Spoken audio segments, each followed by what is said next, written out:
Kata Imam Ibnu Hajar Al-Asqalani dalam kitab Fathul Bari, syukur itu adalah al-i'tirafu bin ni'mah wal qiyamu bil khidmah.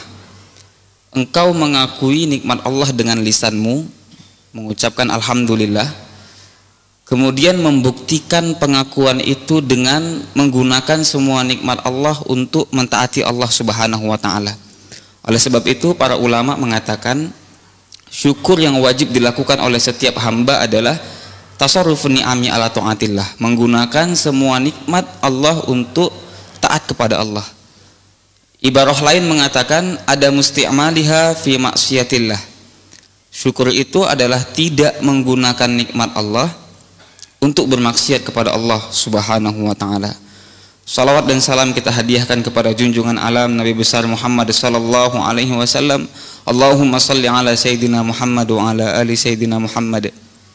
Kembali khatib mengingatkan, berwasiat kepada kita semua, khususnya kepada khatib sendiri, marilah sama-sama kita tingkatkan ketakwaan kita kepada Allah Subhanahu wa taala.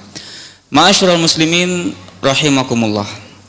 Dalam ibadah, terkhusus ibadah mahdhah, ada dua ketentuan yang mesti kita tunaikan supaya ibadah kita sah dan diterima oleh Allah Subhanahu wa taala. Yang biasa kita kenal, yang pertama adalah syarat, yang kedua adalah rukun. La tasihul ibadatu dunahuma. Tidak sah ibadah mahdhah tanpa dua ketentuan ini kita tunaikan. Kesamaannya di situ. Perbedaannya adalah kalau rukun itu dilaksanakan di dalam ibadah, sholat misalnya. Para ulama mendefinisikan sholat af'alun wa aqwalun muftatahatun bitakbir wa mukhtatamatun bitaslim. Sholat itu adalah ucapan-ucapan, gerakan-gerakan yang dimulai dengan takbir, ditutup dengan salam. Maka hal-hal yang wajib untuk kita laksanakan mulai dari takbir sampai salam itu dinamakan rukun. Kalau syarat itu di luar dari ibadah tersebut, misalnya wudhu dalam sholat, wudhu dilaksanakan sebelum melaksanakan sholat, tapi sholat tidak sah tanpa berwudhu terlebih dahulu. Juga dalam sholat misalnya, para ulama menjelaskan, diantaranya Imam Abdullah bin Husain bin Tahir dalam kitab Sulamut Taufik, wa min syurutihi, diantara syarat-syarat sahnya sholat adalah khusyuk, an takhsya'a qalbuhu lillahi ta'ala, wajib hatinya khusyuk kepada Allah. Kalau mulai dari takbir sampai selesai sholat tidak ada khusyuk sama sekali, maka sholatnya sah tapi tidak berpahala, gugur kewajibannya tapi tidak berpahala. Minimal harus ada khusyuk walaupun hanya sesaat, walau saatan, walaupun hanya sedetik. Khusyuk itu kata para ulama adalah istish'aru khaufillah, menghadirkan rasa takut kepada Allah ke dalam hati kita. Maka orang yang melaksanakan sholat, mendirikan sholat, janji Allah dalam Al-Quran, innas salata tanha anil fahsya'i wal munkar, sesungguhnya sholat itu akan mencegahmu dari perbuatan keji dan mungkar. Banyak kita saksikan orang sholat tapi ibadah sholatnya jalan tapi maksiatnya masih rajin. Barangkali dia sudah melaksanakan sholat tapi belum mendirikan sholat, karena perintah dalam Al-Quran adalah aqimis sholah, dirikanlah sholat. Mendirikan sholat, setelah melaksanakan sholat, maka membawa sifat-sifat ketaatan dalam sholat ke dalam kehidupan sehari-hari. Dalam sholat menundukkan pandangan, di luar sholat juga kita menundukkan pandangan. Dalam sholat membaca Al-Quran, di luar sholat juga membaca Al-Quran. Dalam sholat kita khusyuk kepada Allah, merasa disaksikan oleh Allah, menghadirkan rasa takut kepada Allah.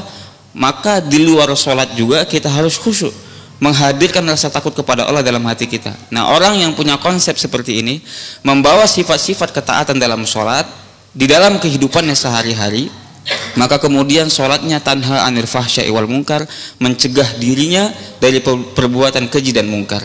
Ma'asyiral muslimin rahimakumullah, para ulama menjelaskan syarat diterimanya amal ibadah kita itu ada 3. Yang pertama adalah iman kepada Allah Subhanahu wa taala.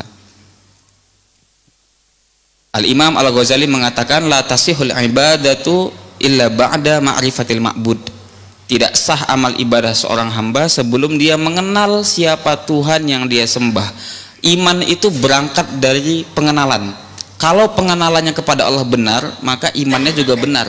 Dan pengenalan berangkat dari pengetahuan. Artinya iman itu juga harus kita pelajari. tasalsul ila Rasulillah sallallahu alaihi wasallam.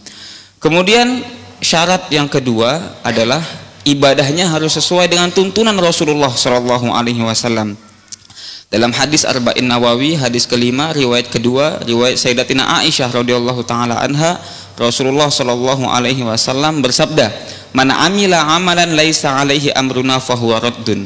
Barang siapa yang beramal tapi amalnya tidak sesuai dengan tuntunan Rasulullah, tidak sesuai dengan tuntunan syariat, maka amal tersebut tertolak.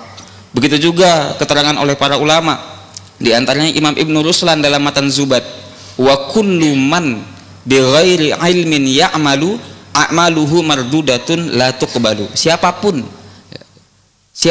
yang beribadah tanpa ilmu yang benar, tidak sesuai dengan tuntunan syariah, a'maluhu mardudatun la tuqbalu, maka amal-amalnya tertolak dan tidak diterima oleh Allah Subhanahu wa taala. Itulah pentingnya ilmu.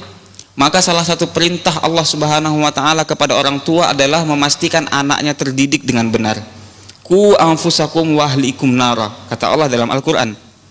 Jagalah dirimu dan ahli keluargamu dari siksa api neraka. Bagaimana cara menjaganya? Sayyidina Ali ketika menafsirkan ayat ini, beliau berkata, "Allimuhum wa addibuhum." Addibuhum wa allimuhum. Didik mereka menjadi orang yang semakin baik adabnya. Yang pertama, semakin baik adab terutama kepada Allah Subhanahu wa taala. Kemudian yang kedua, wa allimuhum, ajarkan mereka ilmu yang benar. Maka kewajiban orang tua adalah mendidik anaknya supaya menjadi orang yang baik. Pendidikan bukan hanya terbatas hanya di persekolahan saja. Banyak orang yang sekolah tapi justru agamanya tidak terdidik di sana. Kewajiban orang tua adalah mendidik anak, bukan menyekolahkan anak. Orang-orang yang punya kapasitas ilmu itu Allah puji dalam Al-Quran. Innama yakhshallah min ibadihil ulama. Hanya saja orang-orang yang takut kepada Allah adalah para ulama. Juga hadis Rasulullah sallallahu alaihi wasallam bersabda, "Julusu 'inda 'alim ahabbu ilallah min ibadati sanatin la yusallaha fiha tarfata 'ain." Sesaat kita duduk di samping orang yang berilmu, di samping ulama, itu lebih dicintai Allah Subhanahu wa taala daripada ibadah 1 tahun yang tidak ada bermaksiat kepada Allah sedikit pun.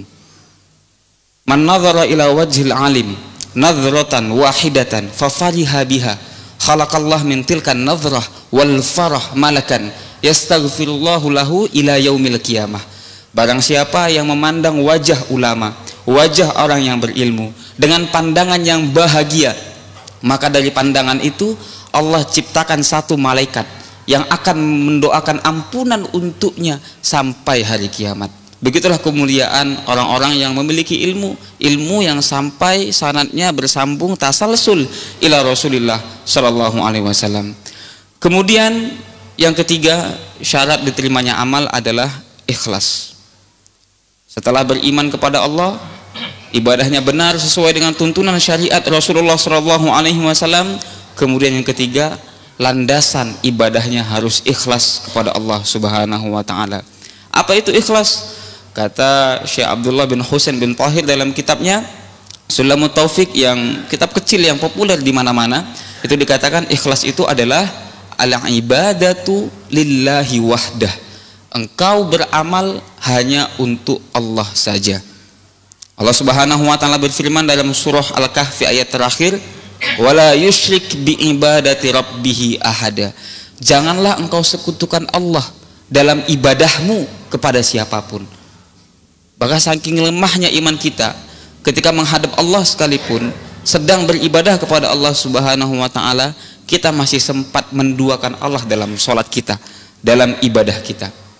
Imam Asy-Sya'rawi, seorang mufassir kontemporer, ketika menafsirkan ayat ini, beliau menukil atau mengutip hadis qudsi. Rasulullah bersabda, Allah Subhanahu wa taala berfirman, laulam akhluk jannatan wala naran am kuntu ahlan li an u'bad. Seandainya aku tidak ciptakan surga dan neraka, apakah aku tidak layak untuk kalian sembah? Ini tamparan keras bagi kita, bahwasanya kita mesti meningkatkan keikhlasan kita kepada Allah Subhanahu wa taala, punya kesadaran penuh bahwa ibadah kita ini kita bisa beribadah hanya karena pertolongan Allah. La haula wala quwata illa billah.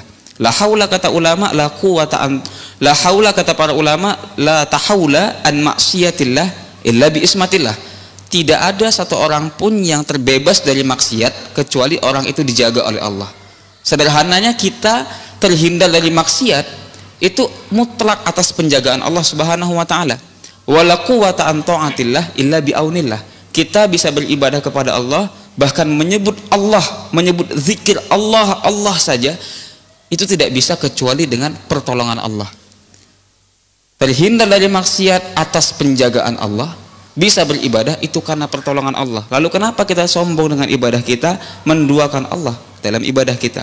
Mudah-mudahan khutbah yang singkat ini bisa kita ambil hikmah dan iktibarnya, kita aplikasikan dalam kehidupan kita sehari-hari, kita wafat dalam keadaan orang-orang yang mukhlisin. Amin ya rabbal alamin. Barakallahu li wa lakum fil Qur'anil azim.